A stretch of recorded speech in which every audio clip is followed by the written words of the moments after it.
There is a detail here. A person might say, well, I will cross this threshold now. Well, no. I will begin to reflect and engage with others about justice, about fraternity. If this is not a very deep internal need, then they have not truly crossed that threshold. Okay. There is something called thirst. This thirst, no matter how busy you are, even if you're running around, there's an unease within you that demands answers, because at some point it will force you to stop and seek those answers. Sometimes people even misinterpret this, thinking it is depression or a psychological problem, so they seek treatment, but in reality, what they truly need is an answer for life. It is actually a good thing that they are trying to treat in order to silence this existential anguish, you see? In other words, it is a thirst that requires answers in this realm. There is an old story that I really like, a Zen story. It tells of a young man who very much wanted to become a disciple of a master who is very wise. So he rehearsed what he would say to this old master. Because, of course, when he arrives there, the master would ask why he wanted to become his disciple. So he rehearsed 1,000 answers and finally concluded that he had found a good one. Then he went there, introduced himself, and asked to become a disciple. And the master turned to him, as expected, and asked, "Why do you want to be my disciple, young man?" Then he says, "It's because I feel an immense thirst for God, an unending thirst for God." So the master stands up, begins to walk toward a river, and invites him to come along. He thinks to himself, well, I guess that means I'm being accepted, right? Uh-huh. Both kneel at the riverbank, and when he least expects it, the master grabs his head, plunges it into the water, and holds it there. And as he struggles, the master keeps holding him down. When he can't take it anymore, the master lets go. Then the young man says, "What is this, master? Are you out of your mind? What are you doing to me? Shoo, calm down. Tell me something. When you were down there, what was your most desperate need?" "To breathe, of course."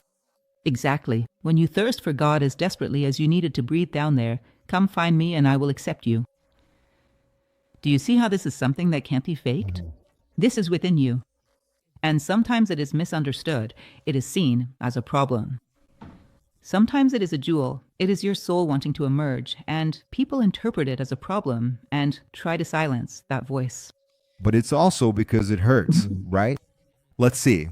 I'm not a specialist. I'm not a philosopher. I haven't studied, but I feel this urge to understand so many things that usually don't have many answers, like, man, what are we doing here?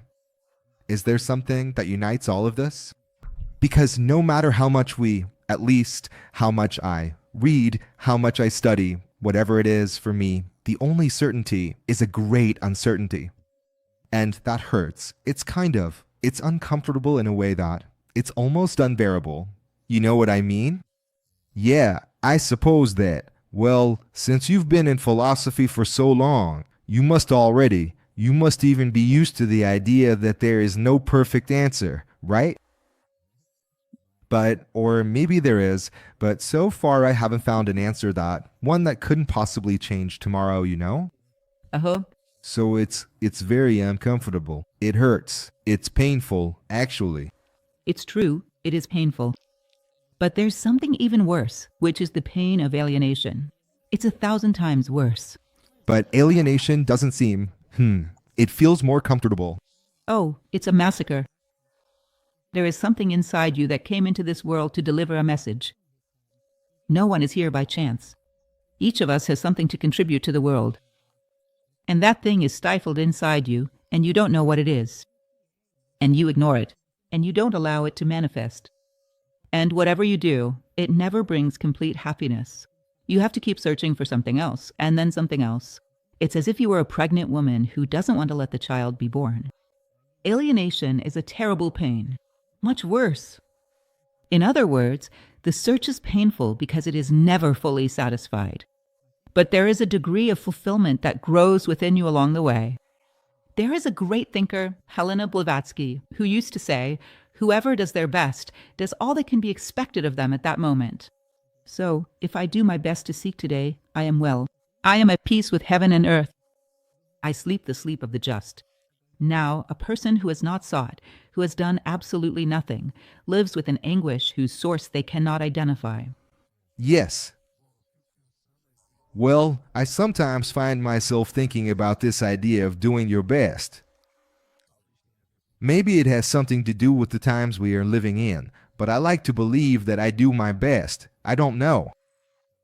As long as I am awake, I am doing my best. But sometimes I get the feeling that I am falling short. And this brings another feeling, which is more related to work than to reflection. But, for example, Sunday nights are a bit tense for me because I keep thinking, wow, should I be doing something right now? Sunday night is just an example because it's a moment when there isn't much to do. It's a time my psychiatrist says, look, you need to relax. You need to calm down. It's this idea of constantly producing, constantly thinking, always trying to evolve and become better. It is, a quest, I guess. Okay, let me call it a quest. It's a quest that doesn't have, at least I haven't been able to find its rust. You know? So all the time it's, man, how can I become a better father? How can I become a better husband? Because you see, one of the things that I think I've come to understand is that, well, I came here, part of my mission in this world is to facilitate life for those who are close to me. And who is closest to me? My wife, my daughters, and so on. My role is to make the experience of these people easier. And this is something that follows me in the sense of, how do I improve this human being I call Igor? How do I refine myself? How do I keep going? And without ever stopping, it's painful. In fact, when you get used to it, it becomes painful not to be doing it. But the problem is that there isn't this kind of planning that you put in place. I will plan to become a better father tomorrow. That's not it. Whatever you are doing, be fully present, and then you will be giving your best. If I'm fully present and not planning who I'll be in the future, I'll become a better father. But at this moment, at this point, how can I live it deeply, here and now, this moment that I'm with you? I don't know if another moment like this will happen again, if we'll be together once more. How can I be fully present now, giving my best, right? In everything, even in our sleep, we should strive to give our best. That is, I will rest in the best way possible. When I am eating, I am here savoring this food, trying to understand how much nature has worked to provide all of this for me. Grateful, right? Perhaps sharing with my family things beyond just physical nourishment. So, in this moment, what is the best I have to offer?